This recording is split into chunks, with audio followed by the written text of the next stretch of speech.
Olá, está começando o programa Sempre Mulher desta semana e a gente começa agradecendo o seu carinho e, é claro, agradecendo a sua companhia. Muito obrigada por ter entrado em contato com a gente, ou pelo telefone ou através do nosso blog, nosso e-mail. A gente agradece a todo mundo que fez contato conosco. E, é claro, esse começo de programa você já sabe, é hora de beijos e abraços carinhosos. Olha só para quem vai o nosso carinho então. Vai para a Luciana Cruz, que mora em Monte Sião, lá em Minas Gerais, para a Vanessa, que mora em Brasília, no Distrito Federal, Denise Cardial, nosso carinho, ela mora em Maceió, Alagoas, e a Carla de Araras, em São Paulo. Carla, nós estamos orando por você já há bastante tempo. Fica tranquila que Deus com certeza está ouvindo as suas e as nossas preces e vai lhe atender, tá bom? Veja então para quem vai o recadinho especial de hoje. A Ailene Moura Brito, de Belém do Pará, manda um beijo especial para o irmão dela, o Luiz Olavo, que também mora no Pará. E se você quiser mandar um abraço para alguém muito querido, é só mandar um e-mail para a gente através do nosso blog, com o seu nome e endereço, e o nome e endereço da pessoa que você quer mandar o recado especial. novotempo.com/sempremulher. Viu só como é fácil?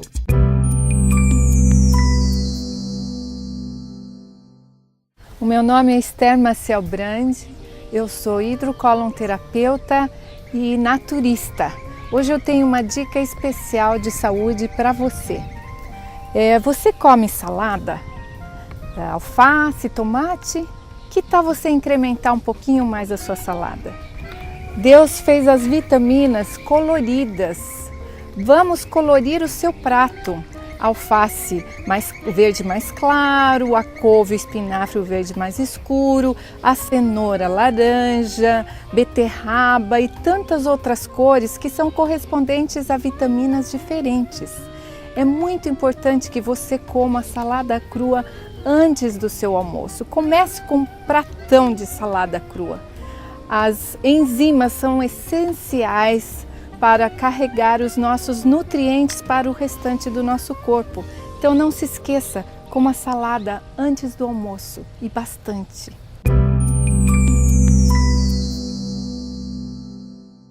A psicologia possui um longo passado, mas uma história curta. A frase de Hermann Ebbinghaus, um dos primeiros psicólogos experimentais, define muito bem a situação da psicologia, tanto em 1908, quando ele a escreveu, quanto agora.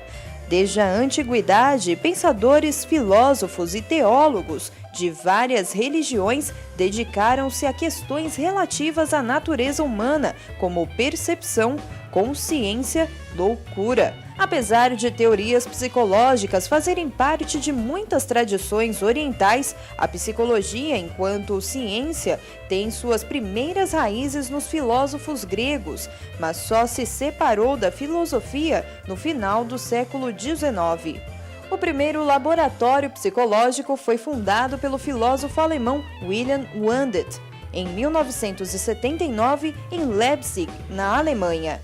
Seu interesse se havia transferido do funcionamento do corpo humano para os processos de percepção e a velocidade dos processos mentais mais simples. O laboratório formou a primeira geração de psicólogos. Alunos do filósofo propagaram a nova ciência e fundaram vários laboratórios similares pela Europa e Estados Unidos. O psicólogo é o profissional, então, que atua no estudo da mente humana, do comportamento. E nós vamos entender um pouquinho mais sobre essa profissão tão bela com as nossas convidadas especiais que estão aqui no estúdio. Olá, Tércia, tudo bom? Tudo bem, é um prazer estar aqui neste programa novamente, participando deste quadro tão especial. É bom tê-la com a gente. A Tércia Barbalho hoje coordena o curso de Psicologia da Universidade Adventista de São Paulo, né, Tércia? Exatamente, estamos lá já, um curso que tem 9 anos, já estamos formando já a nossa 6ª turma. Ok. Também está conosco hoje a Amanda Celli. Tudo bom, Amanda? Tudo bem, Bettina. É um grande prazer estar aqui. Muito obrigada pela oportunidade. Obrigada por aceitar o convite. A Amanda hoje cursa Psicologia no NASP. Isso, eu curso Psicologia, estou no 4º semestre, 2º ano. 2º ano. E também está conosco a doutora Rosana Mazo. Tudo bom, Rosana? Oi, Bettina, tudo bem? É um Tudo prazer ótimo. estar aqui novamente. É bom tê-la com a gente. A Rosana coordena os trabalhos no Cevisa, Centro de Vida Saudável, em Engenheiro Coelho. Isso, a gente tem um departamento lá na área de psicologia e atendemos todos os hóspedes que passam lá. para fazer uma Ok. semana de programa. Um trabalho multidisciplinar, né, Rosana? Sim, multidisciplinar. Temos uma equipe com enfermeira, nutricionista, médico, psicóloga, professor de educação física e fisioterapeuta. Ok. Essa equipe toda cuidando das pessoas que passam lá com a gente. Ok, a gente aproveita então para agradecer ao Cevisa, que disponibilizou tão bela profissional para estar com a gente hoje, e também ao pessoal do NASP, que disponibilizou a Tércia e uma acadêmica, né, para poder fazer o programa junto com a gente hoje. E nós começamos esse programa tão especial, dessa série que você já sabe, onde estamos falando sobre profissões, querendo entender um pouquinho o que fez a Tércia optar pela psicologia. Tércia, Olha, essa é uma longa história. quanto tempo você tem de psicologia? Eu tenho 27 anos, né, de profissão. Aham. Porque depois que eu me formei, ainda fiquei 2 anos naquela angústia, né, que sempre bate no psicólogo, de que a gente termina a graduação e a gente se sente muito impotente, né, para sair, entre aspas, cuidando, né, das pessoas, dada a complexidade do que é esse trabalho. Aí fiquei estudando, fazendo uma porção de cursos, né, de extensão, e depois então eu comecei mais para a parte mais clínica, né, de Aham, atendimento. mais prática, né? Quem me influenciou foi a minha mãe, que contava histórias. Minha mãe é enfermeira, né, foi enfermeira. Aham.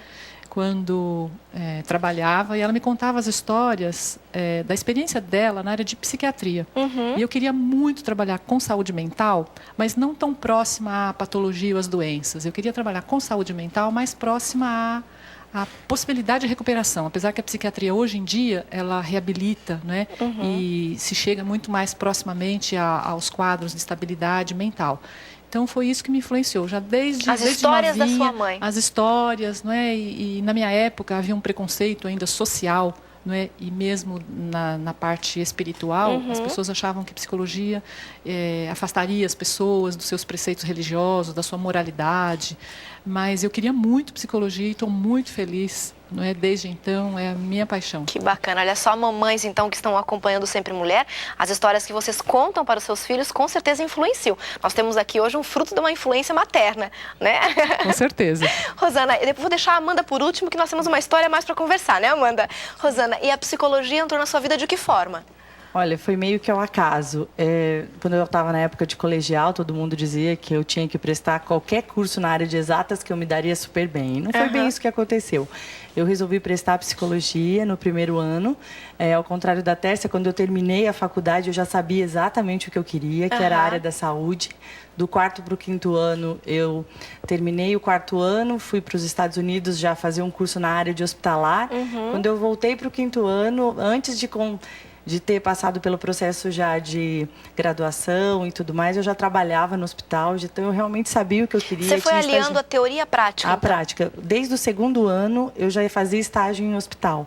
Então, eu realmente já sabia que eu queria a área da saúde, apesar de a gente ter que fazer estágios em todas as áreas, escola, né, empresas, na área organizacional, eu já sabia que eu queria a área de saúde e estou nisso há 20 anos. 20 anos. Realizada. Totalmente. Ok, a gente tem duas realidades aqui. Então, a Tércia, né, que se formou, ficou um tempo ainda pensando, buscando mais detalhes para poder começar a atuar. Na verdade, eu sabia muito bem o que eu queria, mas eu senti uma necessidade muito grande de aprimoramento. Sim, sim. Não é? E fui buscar isso.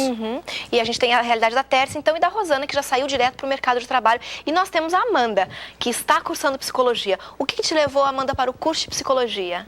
A minha história é um pouco parecida com a da Rosana, no sentido de expectativa de exatas. Eu, quando com 16 anos, tive que prestar vestibular, o que é uma dificuldade para os jovens hoje em dia, ter que prestar vestibular tão cedo. Eu acabei optando por arquitetura, cursei 1 ano e meio, e aí acabei criando coragem de dizer que não era aquilo que eu queria. Fiquei 6 meses parada. Legal isso de criar coragem de dizer que não é isso, né? Legal isso, Amanda. Isso, foi uma grande luta. Não é uma decisão fácil, não. É uma luta interna absurda. Né? A gente vê isso todo o tempo. E foi muito interessante. E o interessante também foi que, no 3º colegial, eu tive a oportunidade de estar no NASP e conheci um pouco da psicologia. E ficou aquela sementinha. Minha mãe pedagoga, eu já tinha lido algumas coisas sobre a área. E passou o tempo e aí, com muita ajuda de terapia, eu falei, não, a terapia me ajudou muito. E eu queria poder ajudar as pessoas nesse sentido. E foi isso que me impulsionou a investigar um pouco mais sobre psicologia e seguir na área, né? Essa realidade que a Amanda vivenciou é bastante comum, né, Tércia? Eu estou num curso, de repente eu percebo que não é isso que eu queria e vou mudar para outro. Olha, o sistema educacional, né, no Brasil, ele prevê, né, pela sua própria dinâmica, que o adolescente faça essa escolha num momento muito precoce da vida dele, não é? As escolhas profissionais, geralmente elas demandam para o resto da vida, né? O que é que você vai fazer para o resto da sua vida? Isso para um adolescente é um peso muito grande, né? Eu tenho que escolher agora o resto da minha vida. Isso, numa fase onde ele ainda está num descortinar de muitas opções.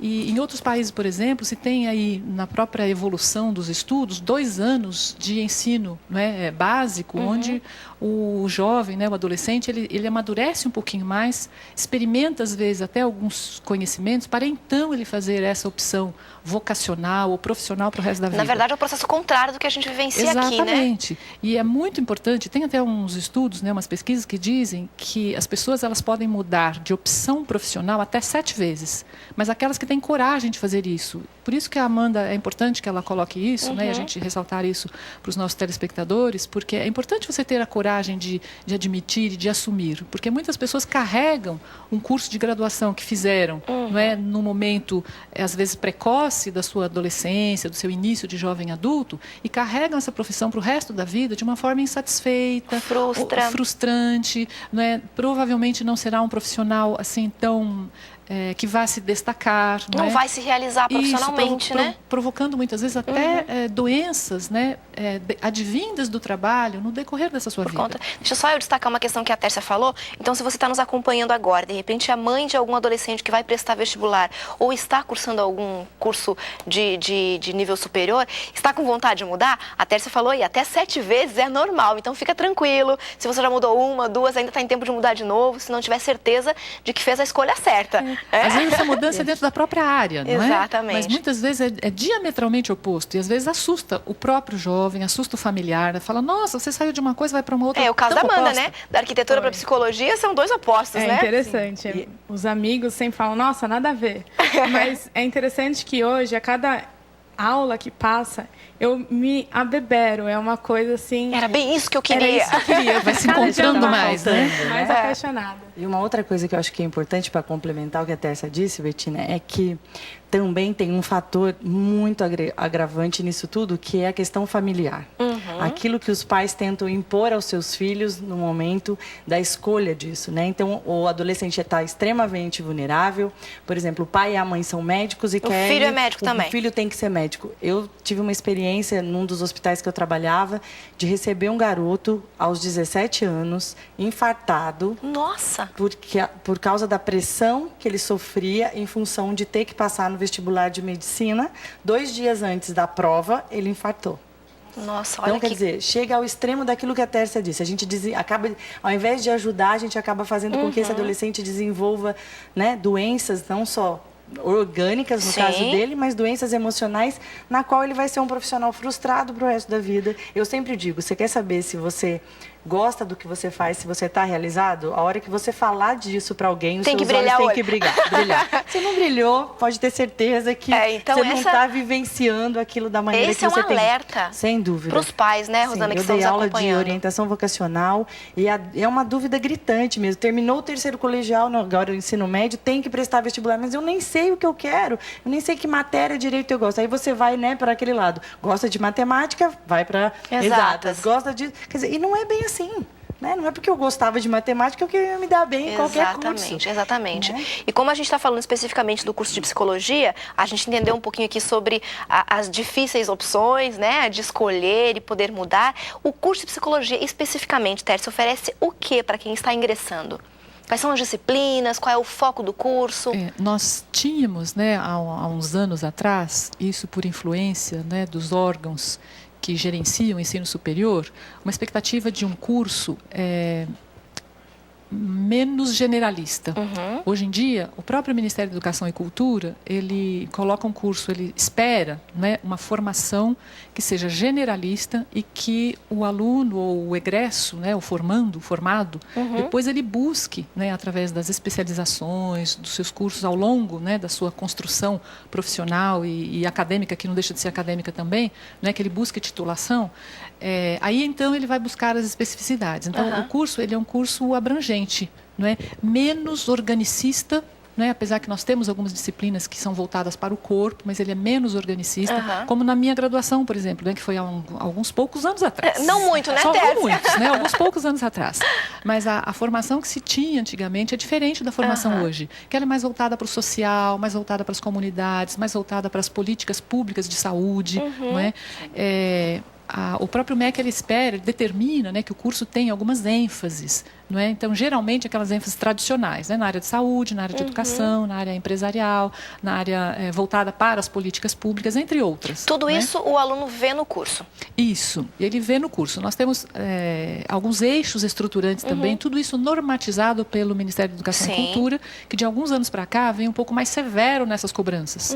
Né? Então, a gente não pode, por exemplo, criar um curso de psicologia com muitas inovações. Não é? Tem que seguir o que o Ministério determina. Dentro, não é, daquele esqueleto, não é, principal que o Ministério determina. Então, nós temos disciplinas por eixos básicos. Então, disciplinas na área de pesquisa, disciplinas na área social, disciplinas na área de formação mesmo das teorias da psicologia, na área dos processos básicos, né, de entender memória, atenção, concentração, genética, neurociências. Temos também algumas disciplinas lá no curso de psicologia do NASP, nós temos um hall de disciplinas optativas, não é? Onde o aluno tem aquelas que são obrigatórias e a turma também pode escolher alguma dentro do hall de 12, uma disciplina que seja do interesse da turma. Então, ali a gente vê disciplinas extras, né, na área de medidas e avaliações, né, que são os testes. Que vai, na verdade, complementando a formação, complementando filosofia, voltadas para a saúde, hospitalar, jurídica, os estágios. Já vai dando uma noção do que vai ser o mercado de trabalho. Isso. Mas agora a pergunta que não quer calar, que eu acho que todo acadêmico, quando entra na faculdade, quer saber. A prática. Como é que fica? A primeira fase, a segunda fase, a partir de quando o aluno começa a ter contato com as questões práticas? Pois é, nós temos também, por estatuto do MEC, que os estágios, que digamos assim, são correspondentes à parte mais prática, eles devem acontecer a partir da metade do curso. Ou seja, a Amanda já está começando a verificar isso? Daqui a pouquinho, tá? Ela verá mais algumas a parte fases. prática em termos de estágio. Mas também nós já podemos, antes disso, aproximar o aluno dessa prática. Então, quando a Amanda, por exemplo, vê alguma disciplina de teste, ela já passa para a aplicação desses testes, que a aproxima da parte prática. Ela ainda não vai fazer uma avaliação total, não é? Ela ainda não vai fazer intervenções. Mas já começa a entrar em contato. Exatamente. E como é que você verifica, Amanda, essa questão? Devagarinho já está entrando em contato com a prática? Sim, é a parte que a gente mais quer chegar. Né? Todo mundo que entra na faculdade já quer ver o prático, quer pôr a mão na massa, lógico. Ansiedade para isso E é bem interessante porque nós temos o contato com muitas coisas, como a professora disse. Eu costumo dizer que é como se nós estivéssemos num shopping olhando a vitrine. São muitas opções. São muitas opções. Mas eu estou tendo a oportunidade de fazer um curso de extensão universitária também. E aí, a gente acaba vendo mais casos clínicos. E eu acredito que seja nesse ponto que o professor aplica o caso clínico e você tem a oportunidade também, como a professora disse, de aplicar os testes e tudo, de ter mais o contato com a prática mesmo.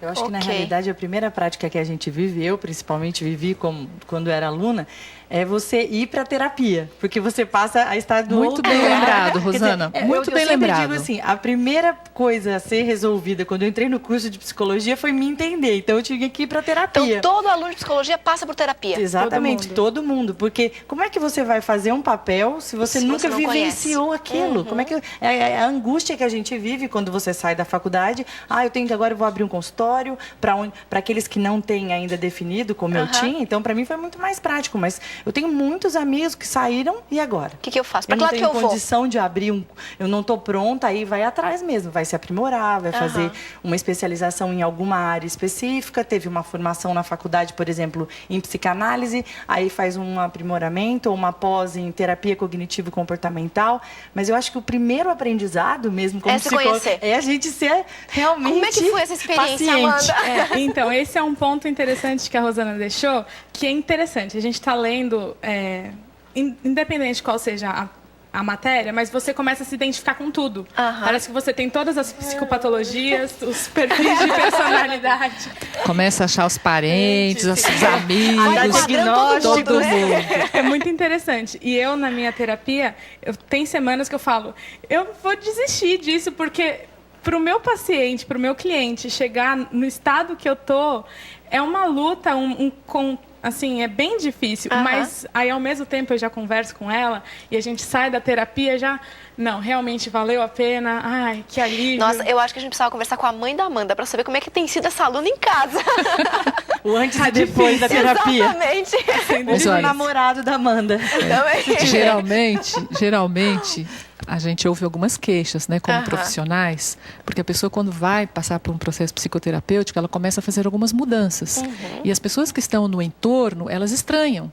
Então, às vezes, a pessoa tem que ser um pouco mais assertiva, tem que se posicionar um pouco, então as pessoas reclamam. Muda comportamento e tudo recai sobre os ombros do terapeuta. É o seu psicólogo que está fazendo isso com você. Olha o que o seu terapeuta está aprontando contigo, e assim por diante. É mais ou menos quando as crianças vão para o colégio aos 6, 7 anos e chegam em casa e dizem assim, mas a minha professora disse que é assim. Aí, pronto, entra em conflito. Aquilo que a mãe disse, falou. E aí vem a questão. O terapeuta, é óbvio, ele está buscando algo que é o que o paciente traz, e que ele espera que mude, que fique melhor, mas as pessoas que estão em volta não conseguem, né, administrar isso, porque tem alguém mudando e sofrendo as reações todas dessa mudança e eles não estão prontos para isso. Uma coisa interessante que minha terapeuta sempre coloca para mim, ela, na verdade, é o meu espelho.